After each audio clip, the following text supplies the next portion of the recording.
ഈശോയുടെ സമാധാനം നമ്മുടെ ഹൃദയങ്ങളെ ഭരിക്കട്ടെ. ഇന്ന് നാം ധ്യാനിക്കാൻ ആഗ്രഹിക്കുന്നത് പരിശുദ്ധ കന്യാമറിയത്തിൻ്റെ ജപമാല എന്താണെന്നും അത് നമ്മൾ എങ്ങനെ ചൊല്ലണമെന്നും നമുക്കൊന്ന് ധ്യാനിക്കാം. ഈ ഒക്ടോബർ മാസം പരിശുദ്ധ കന്യാമറിയത്തിന് ജപമാലയ്ക്ക് സമർപ്പിച്ചിരിക്കുന്ന മാസമാണ്. അതുകൊണ്ട് ഈ ഒക്ടോബർ മാസം സാധിക്കുന്നിടത്തോളം ജപമാല ചൊല്ലി ദൈവരാജ്യത്തെ നമുക്ക് വിസ്തൃതമാക്കാം, ദൈവനാമത്തെ നമുക്ക് മഹത്വപ്പെടുത്താം. നമുക്കറിയാം, ഒക്ടോബർ 7-ാം തീയതി പരിശുദ്ധ ജപമാല റാണിയുടെ തിരുനാൾ നാം ആഘോഷിക്കുകയാണ്. ഒരു കാലത്ത് തുർക്കികൾ ക്രിസ്ത്യാനികളെ ഒത്തിരിയേറെ ആക്രമിച്ചപ്പോൾ വിശുദ്ധ ഡൊമിനിക്കിന് പരിശുദ്ധ കന്യാമറിയം പ്രത്യക്ഷപ്പെട്ടുകൊണ്ട് പറഞ്ഞു, ജപമാല ചൊല്ലി പ്രാർത്ഥിക്കാൻ. അവരെ പരാജയപ്പെടുമെന്ന് പൂർണ്ണമായിട്ടും മനസ്സിലാക്കി കഴിഞ്ഞപ്പോൾ ക്രിസ്ത്യാനികൾ പരിശുദ്ധ ജപമാല ചൊല്ലി പ്രാർത്ഥിച്ചതിൻ്റെ ഫലമായി തുർക്കികൾ പരാജയപ്പെടുകയും ക്രിസ്ത്യാനികൾ വിജയം വരിക്കുകയും ചെയ്തു. അതുകൊണ്ടാണ് ഒക്ടോബർ 7-ാം തീയതി പരിശുദ്ധ കത്തോലിക്ക സഭ ജപമാലയുടെ റാണിയുടെ തിരുനാളായിട്ട് ആഘോഷിക്കുന്നത്. നമുക്ക് ഒന്ന് പരിശോധിക്കാം, എന്താണ് ജപമാല, എങ്ങനെയാണ് നാം ആ ജപമാല അർപ്പിക്കേണ്ടത്. നാം ജപമാലയിൽ നമ്മുടെ കർത്താവിൻ്റെ മനുഷ്യാവതാരം, പരസ്യ ജീവിതം, അവിടുത്തെ പീഡാനുഭവം, കുരിശുമരണം, ഉത്ഥാനം, പരിശുദ്ധ കുർബാന സ്ഥാപനം, പരിശുദ്ധ കന്യാമറിയത്തിൻ്റെ ആത്മശരീരങ്ങളോടുകൂടിയുള്ള സ്വർഗാരോപണം, പരിശുദ്ധ ത്രിത്വം, അവിടുത്തെ കിരീടം ധരിപ്പിക്കൽ, ഈ 20 രഹസ്യങ്ങളിലൂടെ നാം കടന്നു പോവുകയാണ്.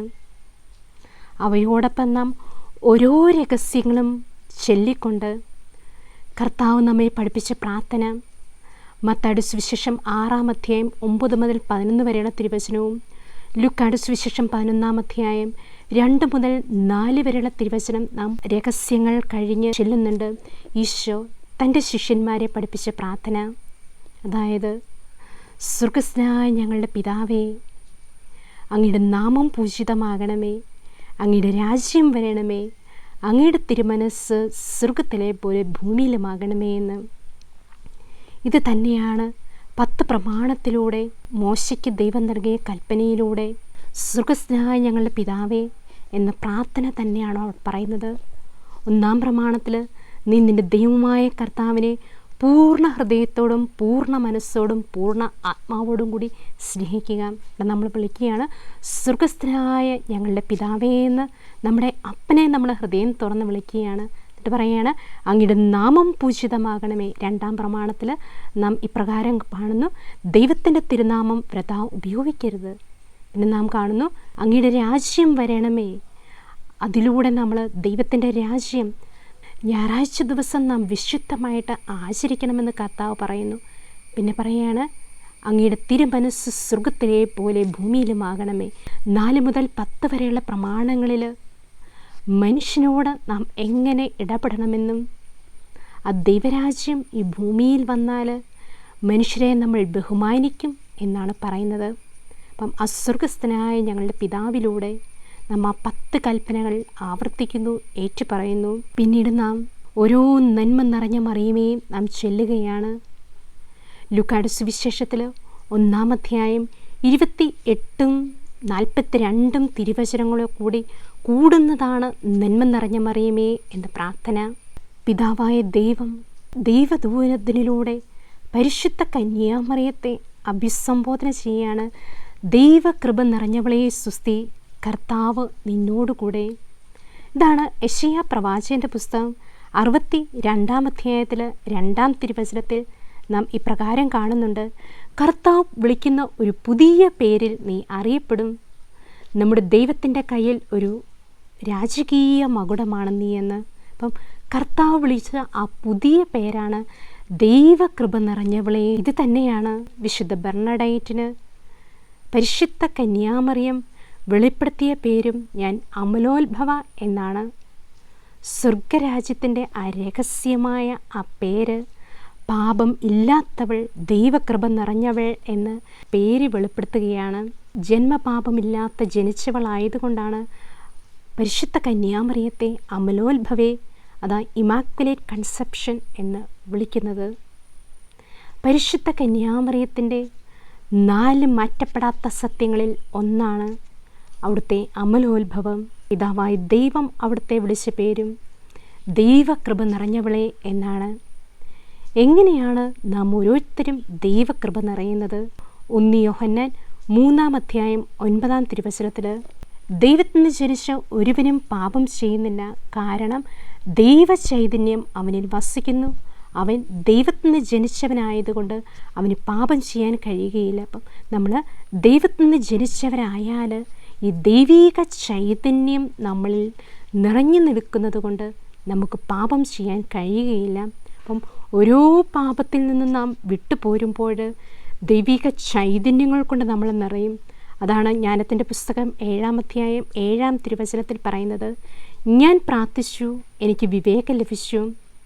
ഞാൻ ദൈവത്തെ വിളിച്ചപേക്ഷിച്ചു, ജ്ഞാന ചൈതന്യം എന്നിൽ നിറഞ്ഞു. അപ്പം ദൈവത്തെ വിളിച്ചപേക്ഷിക്കുമ്പോൾ ഓരോ ദിവസവും നാം അതിരാവിലെ എണീറ്റ് പ്രാർത്ഥിക്കുമ്പോൾ ദൈവകൃപയാൽ നാം നിറയുകയും കർത്താവ് നമ്മളെ ഓരോരുത്തരെയും ദൈവകൃപ നിറഞ്ഞവളെ എന്ന് അഥവാ ദൈവകൃപ നിറഞ്ഞവനെ എന്ന് അഭിസംബോധന ചെയ്യാൻ ഇടയാകുകയും ചെയ്യണം നാം ഓരോ ജപമാല ചെല്ലുന്നത് വഴി.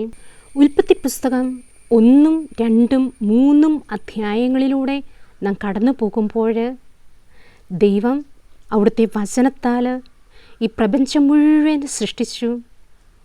എന്നിട്ട് അവിടുന്ന് ആ ഏദൻ തോട്ടത്തിൽ വെച്ച് തൻ്റെ ഛായയിലും സാദൃശ്യത്തിലും മനുഷ്യനെ സൃഷ്ടിക്കുകയാണ്.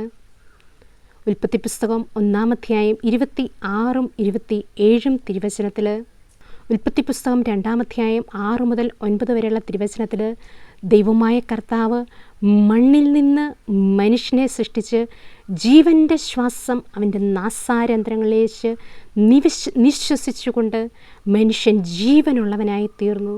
അവനിൽ ദൈവീക ചൈതന്യം ദൈവത്തിൻ്റെ ആത്മാവിനെ നിവേശിപ്പിച്ചപ്പോൾ അവൻ ദൈവീക മനുഷ്യനായി. നമ്മുടെ കർത്താവ് തൻ്റെ ഉത്ഥാനത്തിന് ശേഷം മഹത്വീകരിക്കപ്പെട്ട ശരീരമായി കാണപ്പെട്ടതുപോലെ ആദവും ഔവയും പാപം ചെയ്യുന്നതിന് മുമ്പ് അവരുടെയും അവസ്ഥ മഹത്വീകരിക്കപ്പെട്ട ശരീരമായിരുന്നു.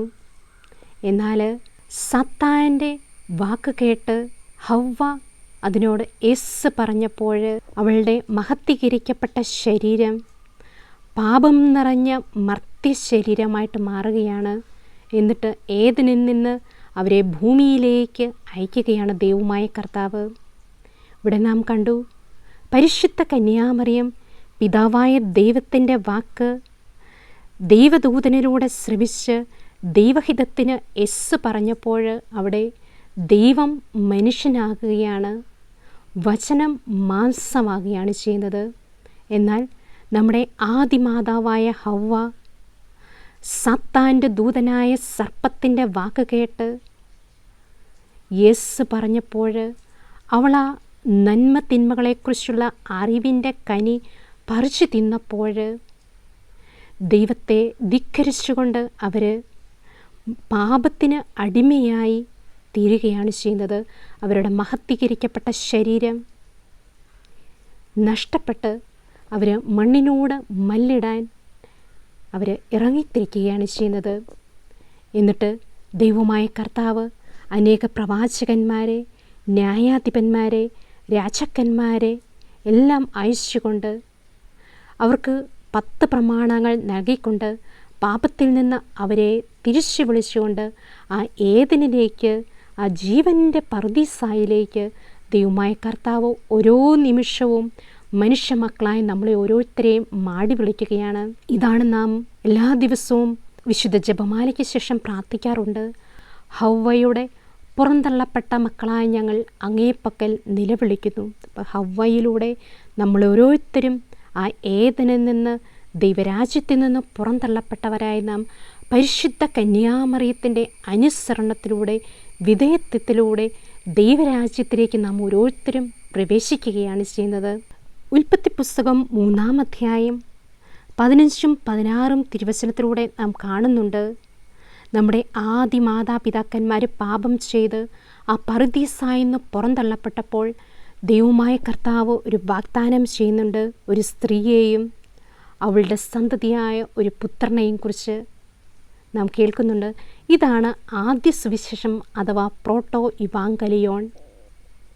ഈ പരിശുദ്ധ കന്യാമറിയത്തെ വാഗ്ദാനം ചെയ്തിട്ട് അനേകം നൂറ്റാണ്ടുകൾക്ക് ശേഷം വിശുദ്ധ പൗലോസ് അപ്പോസ്തലൻ ഗലാത്യർക്ക് എഴുതിയ ലേഖനം 4-ാം അധ്യായം 4 മുതൽ 6 വരെയുള്ള തിരുവചനത്തിൽ കാലസമ്പൂർണത വന്നപ്പോൾ ദൈവം തൻ്റെ പുത്രനെ ലോകത്തിലേക്ക് അയച്ചു.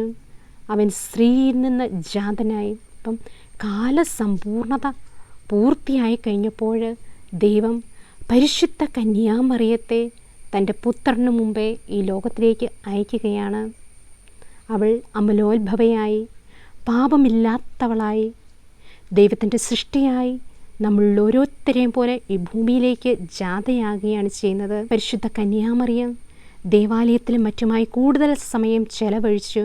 ആ സമയത്തൊക്കെ യഹൂദരുടെ ഇടയിൽ ഒരു പാരമ്പര്യമുണ്ടായിരുന്നു.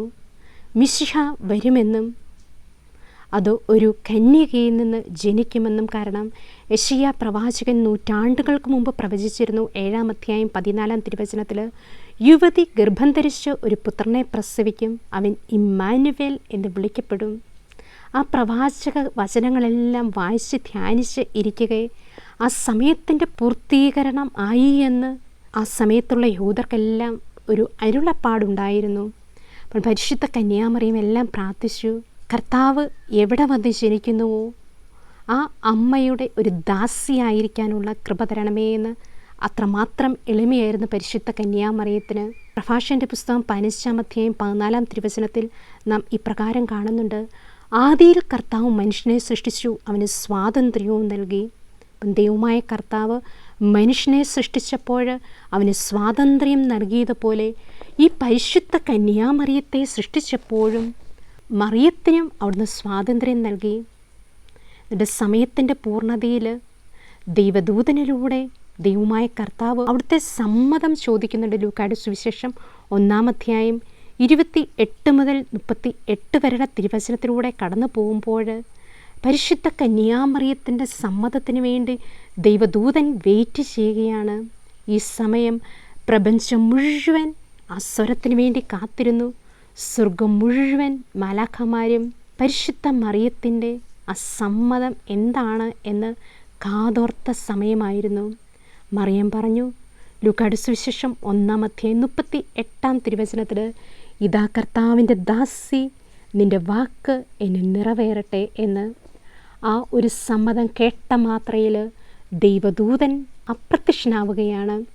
മറിയം ദൈവഹിതത്തോട് യേശു പറഞ്ഞപ്പോൾ ആദത്തിൻ്റെ തലമുറ മുതൽ ലോകത്തിൻ്റെ അവസാനം വരെയുള്ള തലമുറയുള്ള സകല ജനതകളും മറിയത്തെ പാടി പ്രകീർത്തിക്കുകയാണ്.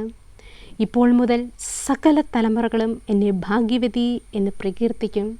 കാരണം മറിയത്തിൻ്റെ സമ്മതത്തിലൂടെയാണ് ഭൂമിയിൽ രക്ഷാകര ചരിത്രം സംഭവിക്കുവാൻ ഇടയായത്. യൂദത്തിൻ്റെ പുസ്തകം 13-ാം അധ്യായം 18 മുതൽ 20 വരെയുള്ള തിരുവചനം നാം വായിക്കുമ്പോൾ യൂദത്ത് ആ കാലഘട്ടത്തിലെ തിന്മയുടെ ശക്തിയുടെ തല തകർത്തിട്ട് തിരിച്ചു വന്നപ്പോൾ ഉസ്സിയ അവളോട് പറയുകയാണ്, മകളെ, ഭൂമിയിലെ സ്ത്രീകളിൽ വെച്ച് അത്യുന്നതനായ ദൈവത്താൽ ഏറ്റവും അധികം അനുഗ്രഹിക്കപ്പെട്ടവളാണ് നീ. ആകാശവും ഭൂമിയും സൃഷ്ടിച്ചവനും ശത്രു നേതാവിൻ്റെ തല തകർക്കുവാൻ നിന്നെ നയിച്ചവനുമായ ദൈവമായ കർത്താവ് വാഴ്ത്തപ്പെടട്ടെ.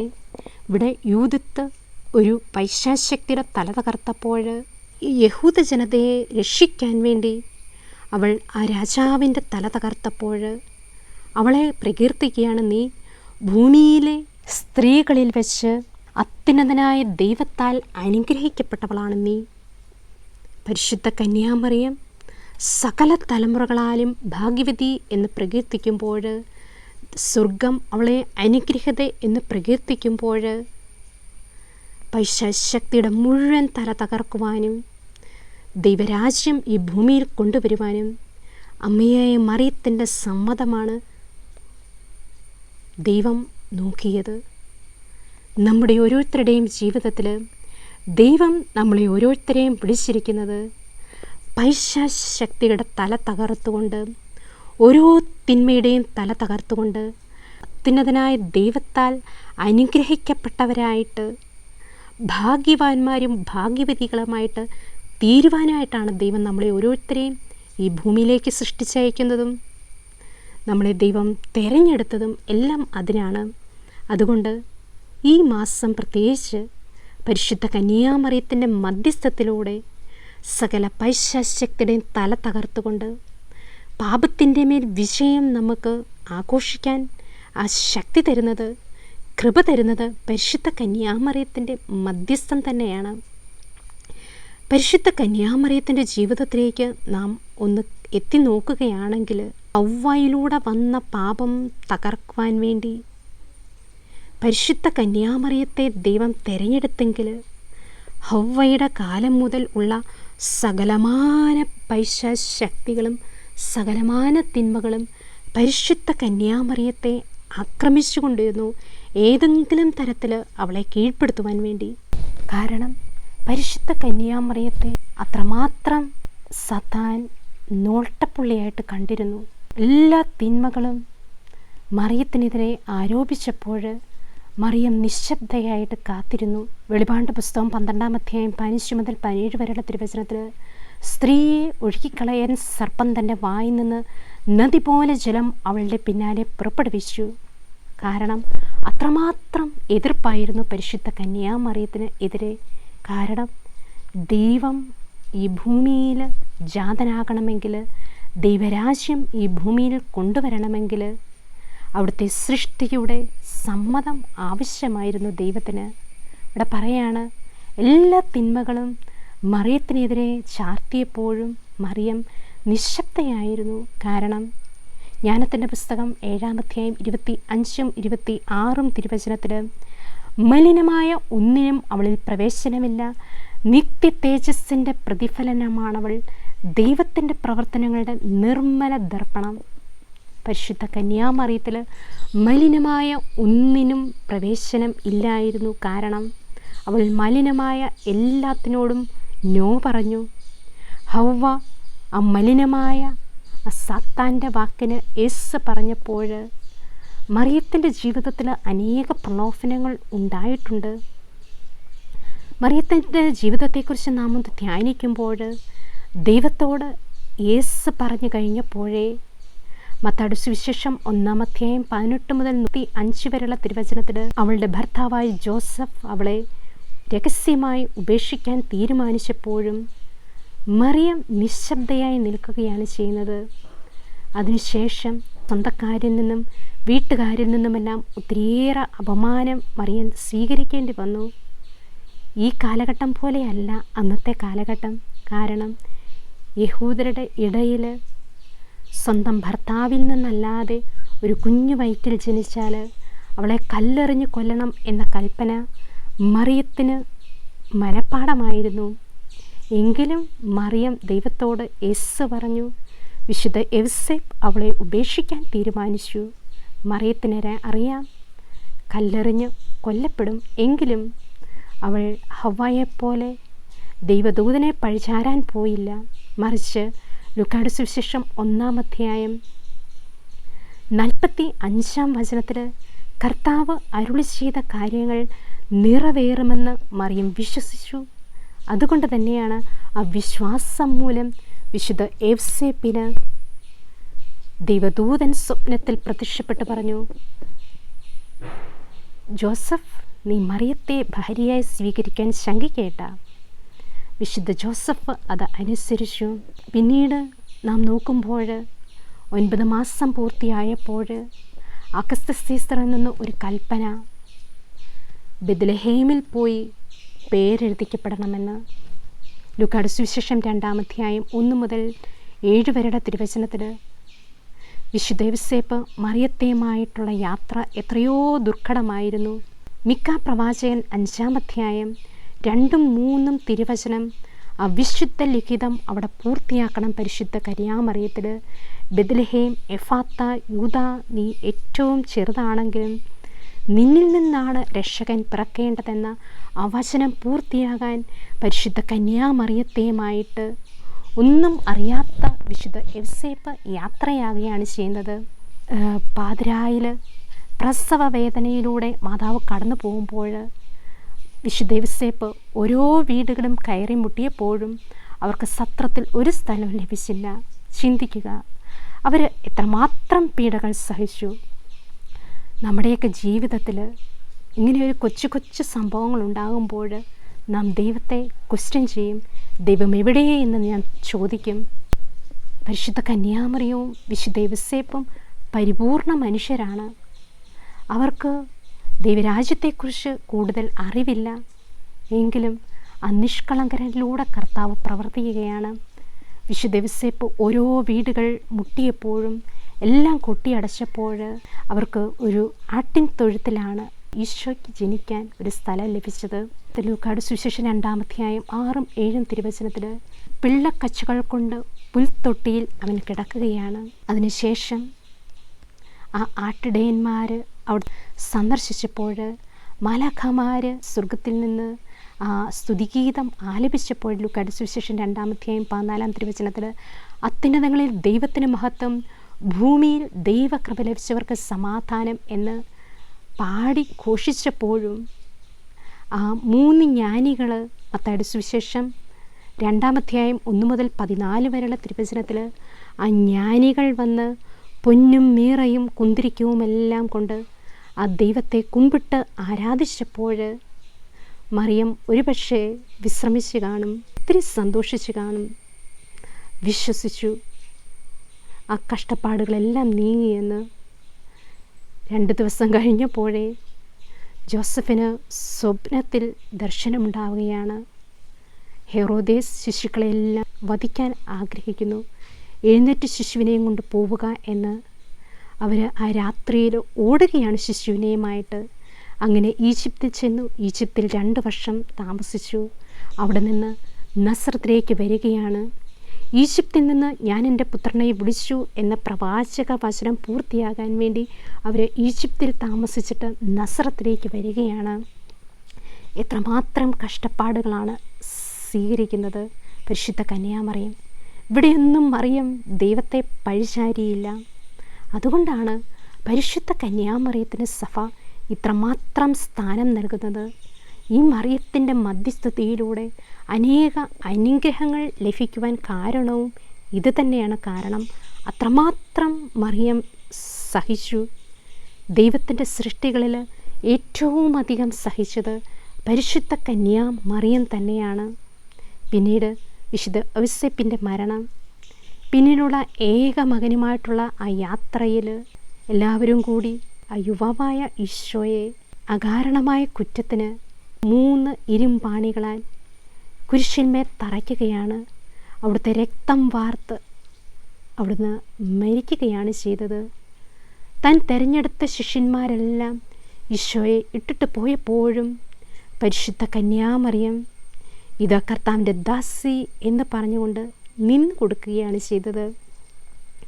പലരും ഈശോയെ ഉപേക്ഷിച്ചു പോയി, പലരും അവിടുത്തെ തള്ളിപ്പറഞ്ഞു. യൂദാസ് അവിടുത്തെ ഒറ്റിക്കൊടുത്തു. അങ്ങനെ നമ്മുടെ ദൈവപുത്രൻ മരണത്തിന് കീഴടങ്ങുകയാണ് ചെയ്യുന്നത്. പരിശുദ്ധ കന്യാമറിയം അവിടെയെല്ലാം നിശബ്ദയായിരുന്നു. ദുഃഖശനി എന്ന ഒരു ദിവസം പരിശുദ്ധ കന്യാമറിയത്തിന് സമർപ്പിച്ചിരിക്കുന്നത് എന്തുകൊണ്ടാണ്? അന്നേ ദിവസം മറിയം ദൈവത്തിൻ്റെ വാഗ്ദാനങ്ങൾ പൂർത്തിയാക്കാൻ കാത്തിരുന്ന ദിവസമാണ്. മഗ്ദലന മറിയവും മറ്റ് സഹോദരിമാരും കല്ലറയിലേക്ക് ഓടിയപ്പോൾ, ശിഷ്യന്മാരും ഓടിയപ്പോൾ മറിയം ഓടുന്നതായിട്ട് വിശുദ്ധ ലിഖിതത്തിലൊന്നും നാം കാണുന്നില്ല. മറിയം കാത്തിരുന്നു.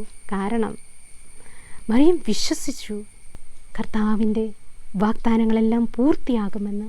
എന്നിട്ടും മറിയം വെയിറ്റ് ചെയ്യുകയാണ് പന്തക്കുസ്തായ്ക്ക് വേണ്ടി. ദൈവത്തിൻ്റെ വാഗ്ദാനമായ പരിശുദ്ധാത്മാവിനെ തൻ്റെ ശിഷ്യന്മാർക്ക് ലഭിക്കാനായിട്ട് മറിയം അവരെല്ലാം ഒന്നിച്ചുകൂട്ടി. അപ്പസ്തോല പ്രവർത്തനം 1-ാം അധ്യായം 14-ാം തിരുവചനത്തിൽ ഒരുമിച്ച് കൂട്ടി പ്രാർത്ഥിക്കുകയാണ്.